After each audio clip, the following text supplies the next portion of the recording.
and welcome to another exciting edition of God Bless America.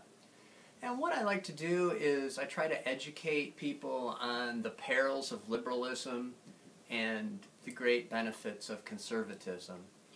And one of the prime examples of liberalism is their constant need to force the government to be the focus of your life. To them, to the left, it really is a religion, and government is God. Almighty, centralized, top-down, powerful government is what they believe in and what they actually worship.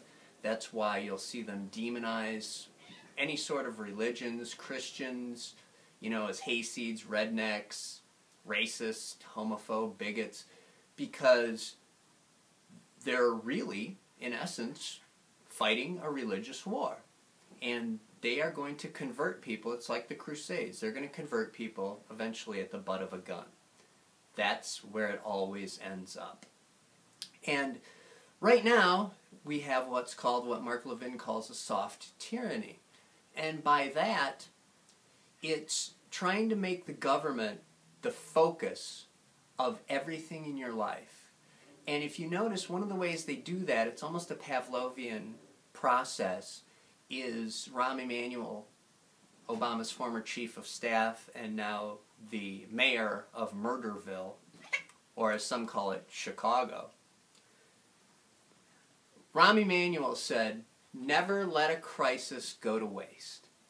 And so what the government does, what the left does, what the liberals do, is they constantly manufacture crises. And if you notice, since Obama's been elected, every couple months there's some sort of crisis, a debt limit crisis, a sequester crisis, cats screaming and crying. You name it. There's always a deadline, there's always a crisis. And these are manufactured for a reason. And don't get me wrong, the Republicans, not the conservatives, but the Republicans, they play along because Republicans are big government status too. They just want to be in charge of the money. They're not quite as loony as the left. They're just they're like liberal light. And so they play along in creating these government crises. And what they do is they get people always looking toward Washington. What's Washington going to do? Is Washington going to be able to prevent the sequester so the locusts don't come? Is it going to be able to pass the debt limit so we can continue to borrow money from China to debase our currency and make the dollar worth less so people have a harder time? And they need to look towards the government. And it's a way of just training people, young people.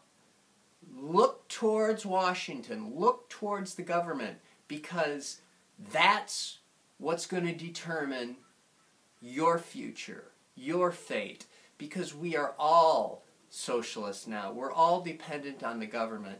And so you'll notice, for instance, they strangle the economy, the left does, and the economy contracts, so more people get laid off.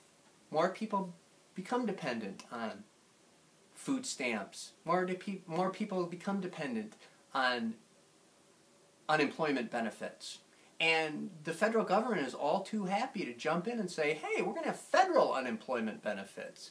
And so people look to Washington. And the first thing, whenever there's a debt limit crisis or a sequester or any sort of standoff, they always trot right out and say, well, federal unemployment benefits are going to have to be cut. Social Security is going to have to be cut. You name it. And people, because that's their lifeline, they get concerned. And they go, oh my God, I hope we allow more borrowing and more spending so I can subsist. I can stay alive. I can feed myself, my family. And it's just conditioning. That's all they're doing, is trying to condition people. Slowly but surely, it's a war that goes on. Liberalism never sleeps, and they have long-term goals.